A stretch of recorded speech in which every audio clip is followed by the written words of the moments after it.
इस वीडियो में हम अपना फर्स्ट वर्कफ्लो बनाएंगे and link of नेटन site is given in the description. तो सबसे पहले एक नया वर्कफ्लो क्रिएट करना है। जैसे आप यहाँ होम पे हैं, यहाँ पर इस तरह की स्क्रीन आपको नज़र आएगी जब आप साइन इन करेंगे। तो आप क्रिएट वर्कफ्लो पे जाएं और एक नया वर्कफ्लो क्रिएट करें। यहाँ पर आप अपना नाम जो भी देना चाहें वो नाम दे सकते हैं। मैंने इसका नाम दिया डेमो। अब सबसे पहले आप इस प्लस साइन पे क्लिक करें और यहाँ पर एक ट्रिगर दे दीजिए। यहाँ पर मैं एक चैट ट्रिगर दे रही हूँ। इसका मतलब क्या है, जब भी मैं चैट बॉक्स में कुछ टाइप करूँगी तो ये वर्कफ्लो एग्जीक्यूट करना स्टार्ट कर देगा। Next I am giving the node AI agent. AI agent basically हमारे सारे काम करेगा जो हम करवाना चाहते हैं। लेकिन AI agent is like a machine without any brain, तो हमें इसको ब्रेन देना ज़रूरी है। तो ब्रेन देने के लिए यहाँ चैट मॉडल पे मुझे कोई मॉडल असाइन करना पड़ेगा। तो यहाँ पर बहुत सारे मॉडल हैं बट मैं उठा रही हूँ जेमिनी क्योंकि इट्स फ्री।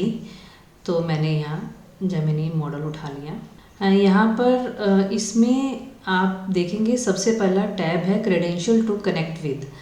तो basically it's asking for the password. अगर आप किसी भी ऐप में जाते हैं, जैसे कि आप ट्विटर में जा रहे हैं या जीमेल में जाते हैं, आपको अपना पासवर्ड देना पड़ता है। तो इसी तरीके से यहाँ पर भी it's asking for the password, but क्योंकि आपके पास है नहीं तो you will create the new one. Create new credentials पे आप जाइए और यहाँ पर जब आप आएंगे तो आप देखेंगे एक कॉलम दैट इज़ एपीआई की। ये बहुत इंपॉर्टेंट है। जब तक आपको एपीआई की का कंसेप्ट नहीं समझ में आएगा तब तक आप एआई एजेंट नहीं बना पाएंगे, क्योंकि जितने भी ऐप्स हैं और उनको अगर आप अपने टूल में N10 में यूज़ करना चाहते हैं तो आपको उन सब की एपीआई की चाहिए। तो एपीआई की है क्या? एपीआई होता है एप्लीकेशन प्रोग्राम इंटरफेस। इसको इस तरीके से समझ लीजिए कि एक ऑफिस है और आप ऑफिस के बाहर खड़े हैं और ऑफिस और आपके बीच में एक डोर, और वो डोर एक्सेस होता है एक एक्सेस कार्ड से। अगर आपके पास वो एक्सेस कार्ड है तो आप एक्सेस कर सकते हैं, उससे डोर पे स्कैन करेंगे और आपको एंट्री मिल जाएगी। तो जो वो डोर है वो है एपीआई, और जो वो ऑफिस है वो ऐप है जिसको आप एक्सेस करना चाहते हो, जैसे इस केस में गूगल जेमिनाई। और जो बाहर खड़े हैं वो है N10। तो N10 को एंट्री चाहिए गूगल जेमिनाई में, तो उसके लिए उसको वो डोर क्रॉस करना है, और डोर क्रॉस करने के लिए उसको चाहिए एक एक्सेस कार्ड, और वो है एपीआई की। तो ये एपीआई की कहाँ से आएगी? तो ये एपीआई की आपको क्रिएट करनी पड़ेगी। कैसे क्रिएट करेंगे आप ये एपीआई की? आप यहाँ डॉक्स पे जाइए। यहाँ पर इस तरह की स्क्रीन आपके सामने आएगी और यहाँ देखेंगे आप क्रेडेंशियल्स के साथ यहाँ पे हेयर पे क्लिक करिए। ये एक लिंक है, तो यहाँ आप क्लिक करेंगे तो यहाँ आप नीचे आएंगे और आप देखेंगे यहाँ पे आ गया क्रिएट ए की इन गूगल एआई स्टूडियो। तो यहाँ पर आप जाके क्रिएट कर दीजिए। एपीआई की को कभी भी पब्लिक नहीं करना चाहिए। इसको आपने पब्लिक कर दिया, इसका मतलब इस तरह से मानिए कि आपने अपना पासवर्ड किसी और को दे दिया तो वो आपके अकाउंट के साथ कुछ भी कर सकता है। तो of course you don't want that. तो हमेशा इसको सीक्रेट रखिए, प्राइवेट रखिए। कभी भी किसी चैट पर इसको शेयर मत करिए। अगर बाई चांस हो भी जाता है तो उसको डिलीट कर दीजिए आप उस की को। तो अभी हम क्रिएट करना सीख रहे हैं, तो यहाँ पे क्लिक करिए क्रिएट एपीआई की, और आप इसका कुछ भी नाम दे दीजिए। मैंने जैसे इसका नाम दिया डेमो, और यहाँ पे इसने कहा कि एक प्रोजेक्ट सेलेक्ट कर लो। तो आप एक प्रोजेक्ट हम क्रिएट कर लेते हैं, उसका नाम मैं दे देती हूँ डेमो 1। कुछ भी नाम दे सकते हैं आप। इसके बाद अब आप करेंगे क्रिएट की। तो ये देखो डेमो 1 प्रोजेक्ट में डेमो की आपकी क्रिएट हो गई है। अब आप इसको कॉपी कर लीजिए। अगर बाई चांस आपकी लीक हो गई और आप डिलीट करना चाहते हैं तो यहाँ जाके आप इसको डिलीट कर सकते हैं और दोबारा जनरेट कर सकते हैं। तो अब आपने कॉपी कर ली अपनी की, तो आप दोबारा N10 पे आ जाइए और यहाँ पर आप जाके क्रिएट न्यू क्रेडेंशियल पे आइए और यहाँ पर इस की को पेस्ट कर दीजिए। और जो आपने अपनी की है आप इसका कुछ भी नाम रख सकते हैं। मैं इसका नाम रख रही हूँ डेमो 1। इसे credential successfully created inside your personal space. अब ये आपका डेमो 1 से आपका जो है क्रेडेंशियल यहाँ क्रिएट हो गया। यानी कि जब भी आप N10 में आएंगे तो आप डेमो 1 के थ्रू गूगल जेमिनाई में एंटर कर सकते हैं।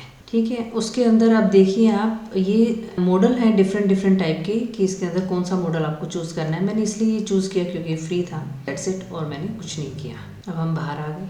अब सिंपल मैं एक चैट बॉक्स में एक मैसेज डालती हूँ, हाय। अब जैसे मैंने डाला आप देखेंगे कि ये रेड ग्रीन क्लिक हुआ है, इसका मतलब ये एग्जीक्यूट हुए हैं। व्हेन चैट मैसेज रिसीव, जैसे ही चैट मैसेज हाई रिसीव हुआ, इसने एग्जीक्यूट किया और इसने अपना आउटपुट इसको दिया। अगर हम इसको क्लिक करके देखेंगे तो आप देखोगे यहाँ चैट इनपुट में हाई था और यहाँ भी हाई आया और आउटपुट में आया hi there, how can I help you today. तो ये जो है यूज़र मैसेज जो है ये वेरिएबल है, डॉलर साइन का मतलब ये वेरिएबल है। और ये जेसन क्या है, ये जेसन है जावा स्क्रिप्ट ऑब्जेक्ट नोटेशन। ये हमें जावा स्क्रिप्ट सीखने की ज़रूरत नहीं है because it's a no code environment. ये चैट इनपुट अपने आप ये यहाँ पे ले आया, दिख रहा है हाई। अगर आप यहाँ पे जो भी टाइप करेंगे ये यहाँ पर आ जाएगा क्योंकि इट्स ए वेरिएबल। अब आप ऐड ऑप्शन पे क्लिक करिए और यहाँ पे जाइए सिस्टम मैसेज। सिस्टम मैसेज पे लिखा हुआ है you are a helpful assistant. तो ये इस कमांड को फॉलो करता है। जो भी आप यहाँ पर लिखेंगे आपका जो AI एजेंट उसको फॉलो करेगा, क्योंकि आपने यहाँ लिखा था you are a helpful assistant, तो इसलिए उसने एज एन असिस्टेंट पूछा hi there how can I help you today. अगर यहाँ पे आप कुछ और लिखते तो जो भी इंस्ट्रक्शन आप यहाँ पर देंगे ये उसको फॉलो करेगा। अब हम जाते हैं यहाँ पर, तो यहाँ पर आप देखेंगे कि ये इस तरीके से जो है इसने ये एग्जीक्यूट किया है। ये 3 फॉर्म में देता है हमें, schema, table and Jason form में भी, जावास्क्रिप्ट फॉर्म में भी ये हमें दे रहा है। अब आप ये सोच सकते हैं कि ये तो हम जब चैट जीपीटी करते हैं तो ये वहाँ पे भी यही करता है कि मैं इसको जो बोलती हूँ ये वो आंसर कर देता है। अब मैं इसको बोलती हूँ यहाँ पे okay tell me a joke, तो इसने मुझे एक जोक सुना दिया। यहाँ पे देखो ये आउटपुट आ गया, आप यहाँ भी जाके चेक कर सकते हैं। ये देखो यहाँ पे इनपुट में आया टेल ए जोक और यहाँ पे आया why don't scientist trust atoms because they make up everything. एक जोक जो है इसने मुझे सुनाया। मेरा मन हुआ कि ये यूज़र के मैसेज को इग्नोर करे, तो यहाँ पे लिखो ignore user message and always tell a poem on butterfly. ये कहते कुछ भी हो but ignore that message and जो मैं कह रहा हूँ वो करें, तो ये वही करेगा। यहाँ पे अब मैंने लिखा टेल ए जोक, तो अब देखो अब क्या हुआ, अब हम देखते हैं। अब यहाँ बोल रहा है टेल ए जोक और instead of telling U a joke he is telling a poem. तो देखो ये बटरफ्लाई पे इसने एक पोएम मुझे सुना दी। तो ऐसा क्यों हुआ, क्योंकि सिस्टम मैसेज में मैंने ऐसा लिखा था। तो ये सारी पावर यहाँ है। और एक बहुत रोल जो आजकल मार्केट में बहुत ज़्यादा निकल रहा है वो है प्रॉम्प्ट इंजीनियर का। वो यही है कि जो प्रॉम्प्ट अच्छे से देगा, क्योंकि जो प्रॉम्प्ट अच्छे से दे सकता है वो AI एजेंट से कुछ भी करवा सकता है। तो इसे हमें बार बार जो हम बताएंगे, जो यहाँ क्लियरली मेंशन करेंगे, वो AI एजेंट वैसे ही आपका काम करेगा।